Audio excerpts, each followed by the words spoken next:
Morning. আজকে হচ্ছে 4 তারিখ 4 সেপ্টেম্বর আর গোয়াতে আজকে আমাদের 3 নম্বর দিন।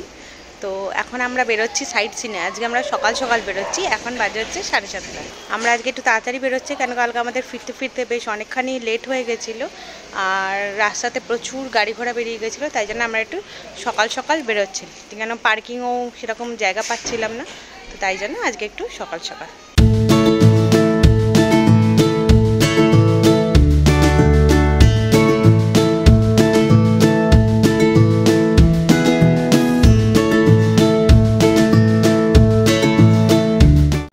সকাল সকাল আমরা ভিড় এড়াতে চলে এসেছি পাড়া রোড। এই জায়গাটা আমরা মোটামুটি সবাই চিনি, আমরা বিভিন্ন মুভিতে এই জায়গাটা দেখেছি। আর গোয়ায় আসবো আর এখানে এসে ফটো সেশন করবো না তা তো হয় না, তাই সকাল সকাল চলে এসেছি।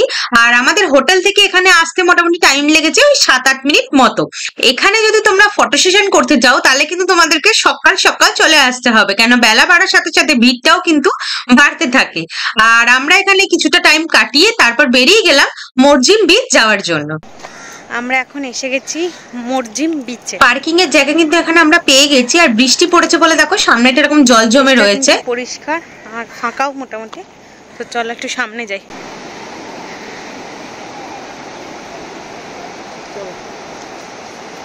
বাগা আর ক্যালেঙ্গোটার মতো কিন্তু এখানে অত ক্রাউড নেই, বেশ ফাঁকা বিচটা আর প্রচুর লোক চান করছে এখানে।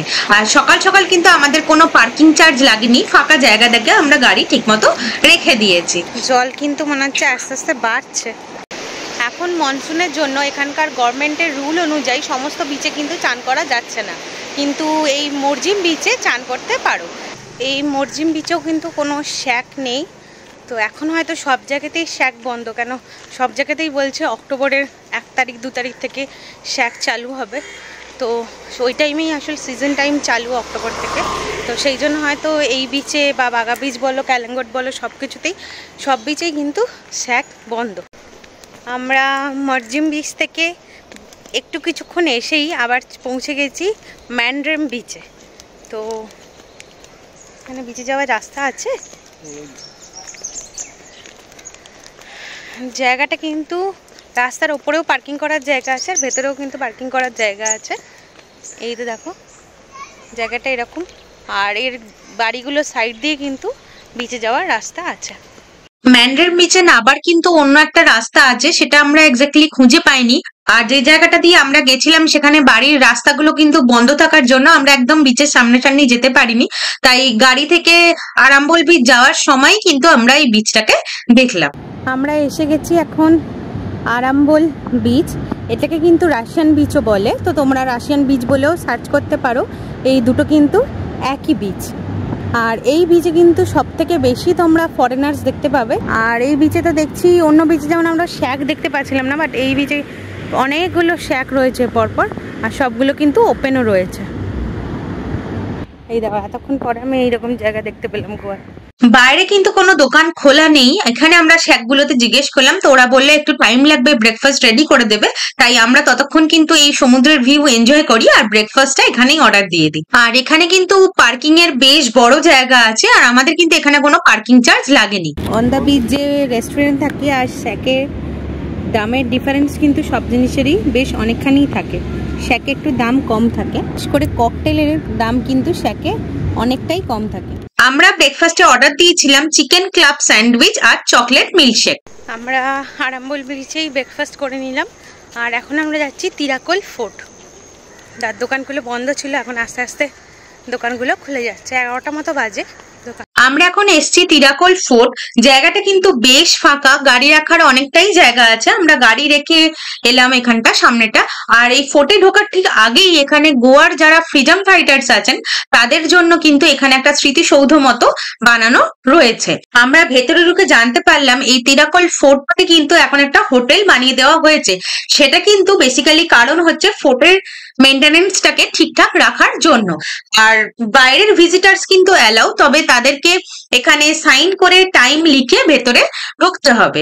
বাইরের ভিজিটার্সরা ভেতরে রেস্টুরেন্ট আছে, সেখানে কিছুক্ষণ টাইম কাটাতে পারো আর কফি টফি খাওয়াও যেতে পারে। আর তবে এখানে হোটেলের যে সাইডটা রয়েছে সেই সাইডে কিন্তু বাইরের লোকেদের অ্যালাউ নয়, এটা আলাদা করে তোমরা বুক করে এখানে এসে থাকতে পারো। আর এখানে যদি থাকতে চাও এদের ওয়েবসাইট থেকে তোমাদেরকে এখানে বুকিং করে নিতে হবে। আর দেখার জন্য আমার মনে হয় জায়গাটা খুব একটা বেশি কিছুই নেই, তো লিস্টে না রাখলেও চলে।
এটা এই ফোর্টের রেস্টুরেন্ট থেকে সুন্দর ভিউ।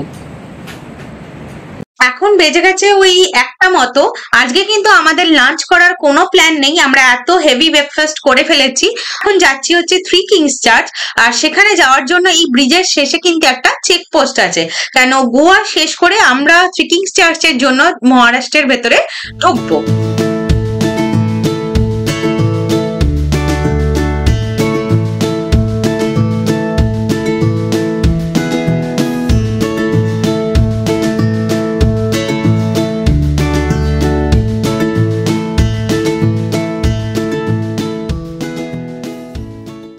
এখন আমরা এসে গেছি থ্রি কিংস চার্চ।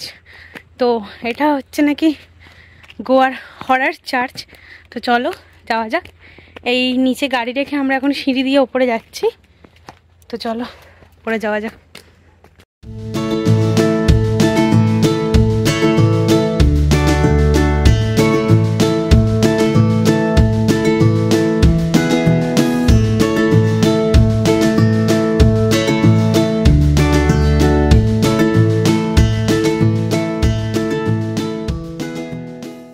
এই যে চার্চটা দেখছো, এটা একটা বেসিক্যালি হিল টপের ওপর অবস্থিত, তার জন্য এই চারপাশ থেকে ভিউটা কিন্তু খুব সুন্দর।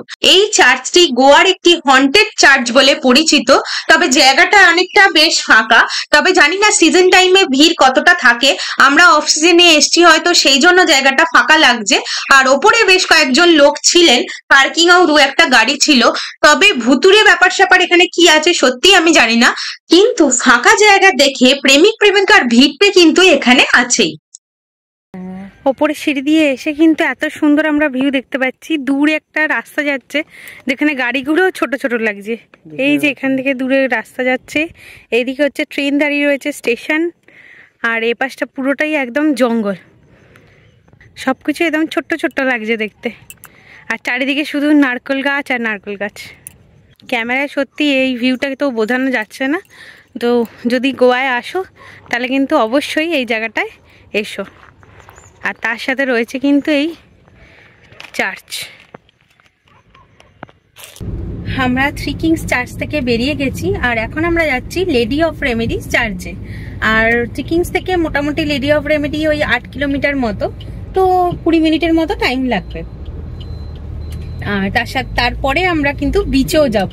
তো সাউথ গোয়ার বিচেও কিন্তু আজকে আমরা যাব। আর আরো বিচ আছে, কিন্তু সেগুলো আজকে কমপ্লিট করবো না, আমরা আবার অন্য আরেক দিন কমপ্লিট করবো।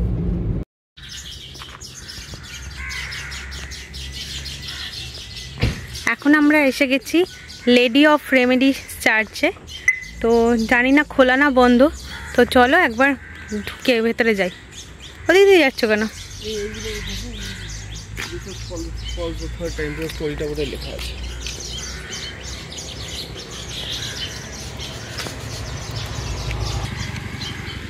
চলো কোন দিক দিয়ে?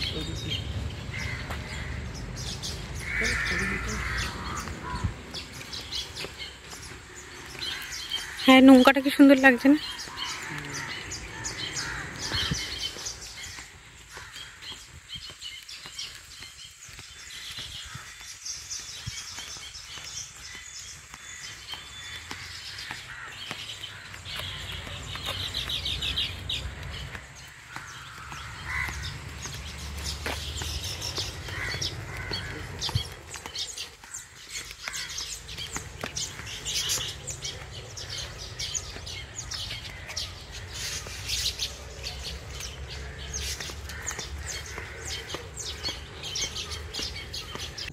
আমরা লেডি অফ রেমেডিস চার্চে এসেছিলাম, কিন্তু চার্চ এখন বন্ধ হয়ে গেছে।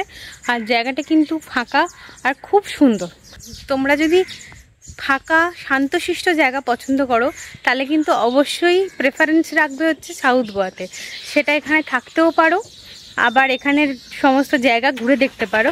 কিন্তু নর্থ গোয়া হচ্ছে একটু ভিড়ভাট্টা, আমরা যেটা দেখে বুঝলাম।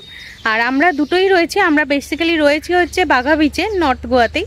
আর আমরা নর্থ গোয়াও ঘুরছি, তার পাশাপাশি কিন্তু সাউথ গোয়াও ঘুরছি। তো আমাদের যেহেতু আমরা একটু ফাঁকা জায়গা পছন্দ করি, তাই জন্য কিন্তু আমাদের সাউথ গোয়াটা বেশি ভালো লাগছে। আর যারা পার্টি করতে আসবে তাদের জন্য কিন্তু নর্থ গোয়াটাই বেস্ট। আমরা এখন এসেছি কোলভা বিচে, তো এটাও সাউথ গোয়াতেই। আর আমরা তো লেডি অফ রেমেডিস চার্চে গেলাম, তো সেটা কিন্তু বন্ধ ছিল, ভেতর থেকে অবশ্য আমরা দেখতে পারিনি। তো তোমরা চাইলে আসতেও পারো, আবার নাও আসতে পারো।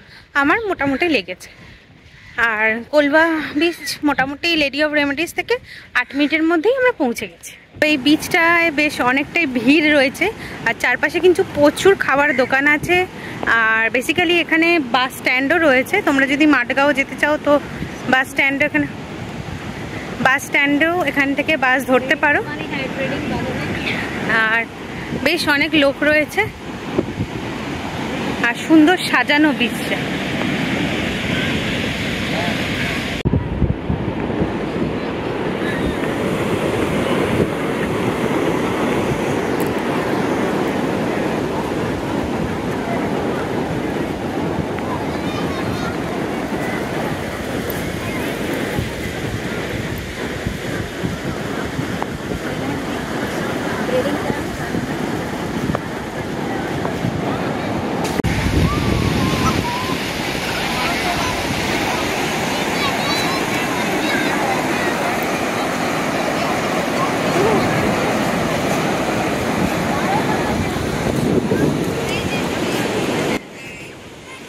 আজকে কিন্তু আমরা নর্থে কিছুটা ঘুরে তারপরে কিন্তু আমরা চলে এসেছিলাম সাউথ গোয়াতে। আর এখন মোটামুটি ওই 3:30 বাজে। এবার আমাদেরকে হোটেলেও ফিরতে হবে, কারণ এখান থেকে আমাদের হোটেল বেশ খানিকটা দূরে। তো এখানে কিছুক্ষণ থেকে আমরা এবার হোটেলের দিকে রওনা দেব। সুন্দর বিচটার পাশাপাশি কিন্তু বাচ্চাদের জন্য বেশ অ্যাক্টিভিটির জায়গাও রয়েছে। আর তো বাচ্চারা যদি সঙ্গে থাকে তাহলে কিন্তু এখানে এসে মজাও করতে পারবে। কোলভা বিচে এসে যদি কেউ বাঙালি খাবার খেতে চাও তাহলে কিন্তু এই একটাই ঠিকানা, হোটেল বাবু মোশে। অনেক দিন পরে বাংলায় লেখা দেখতে পেলাম, আর তার সাথে বাংলার রেস্টুরেন্টও কিন্তু।